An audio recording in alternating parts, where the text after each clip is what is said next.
ఆదికాండము 32వ అధ్యాయము. యాకోబు తన త్రోవను వెళ్ళుచుండగా దేవదూతలు అతనిని ఎదుర్కొనిరి. యాకోబు వారిని చూచి, ఇది దేవుని సేన అని చెప్పి ఆ చోటికి మహానాయీము అను పేరు పెట్టెను. యాకోబు ఏదోము దేశమున అనగా శేయీరు దేశముననున్న తన సహోదరుడైన ఏశావు నొద్దకు దూతలను తనకు ముందుగా పంపి, మీరు నా ప్రభువైన ఏశావుతో, ఇంతవరకు నేను లాబాను నొద్ద నివసించి ఉంటిని. నాకు పశువులు, గాడిదలు, మందలు, దాసదాసీ జనములు కలరు.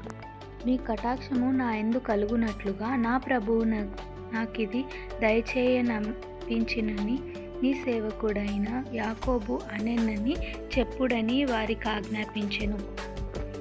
ఆ దూతలు యాకోబు నొద్దకు తిరిగి వచ్చి, మేము నీ సహోదరుడైన ఏశావు నొద్దకు వెళ్ళితిమి.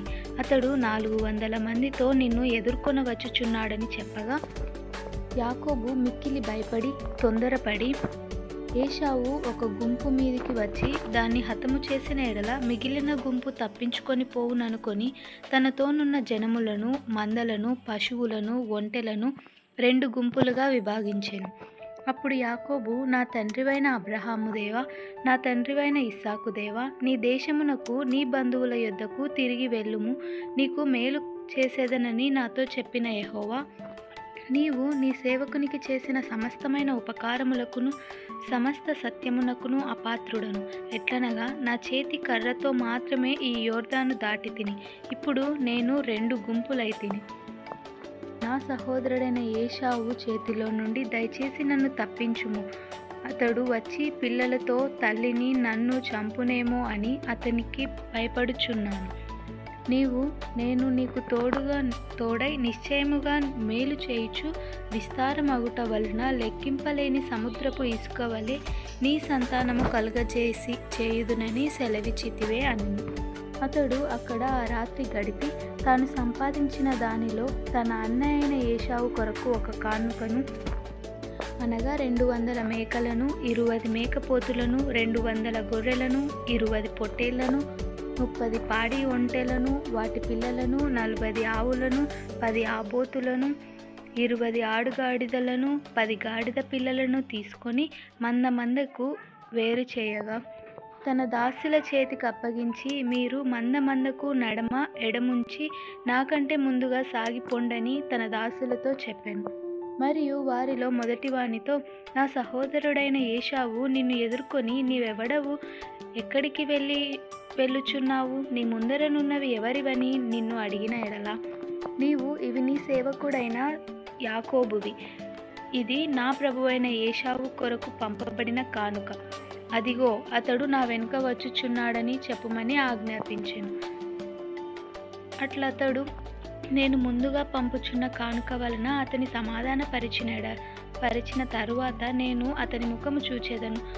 అప్పుడు అతడు ఒకవేళ నన్ను కటాక్షించుననుకొని, మీరు ఏశావును చూచినప్పుడు ఆ చొప్పున అతనితో చెప్పవలెననియు, మీరు, ఇదిగో నీ సేవకుడైన యాకోబు నా వెనుక వచ్చుచున్నాడని చెప్పవలెననియు 2వ వానికిని 3వ వానికిని మందల వెంబడి వెళ్ళిన వారికందరికీ ఆజ్ఞాపించెను.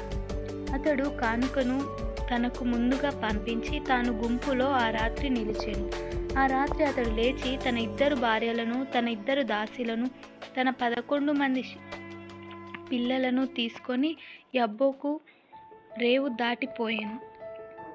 యాకోబు వారిని తీసుకొని ఆ ఏరు దాటించి తమకు కలిగినదంతయు పంపివేసెను. యాకోబు ఒక్కడు మిగిలిపోయెను.